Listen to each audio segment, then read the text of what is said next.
So இவன் பேர் தான் வந்து ஹாப்பி.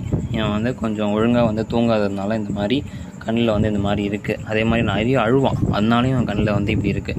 ஸோ இவனை எப்படி வந்து ஒழுங்காக வந்து பெட் பண்ணுறது அப்படின்றதான் வந்து நம்ம இந்த வீடியோவில் பார்க்க போகிறோம். ஸோ தட் நீங்கள் வந்து ஒரு நார்மல் நாயை ட்ரீட் பண்ணுற மாதிரி ட்ரீட் பண்ணிங்க அப்படின்னா கடிச்சு வச்சுருவான். So that he is more like a human. இப்போ வந்து நீங்கள் பெட் பண்ணுறீங்க அப்படின்னா அவனோட மூஞ்சி பார்க்கணும், அப்படியே அவனோட வாலையும் பார்க்கணும்.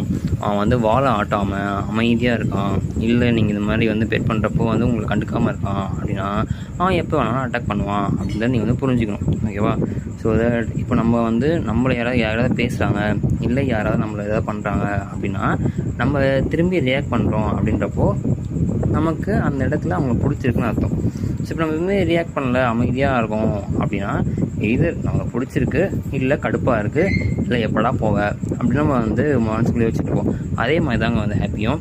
So that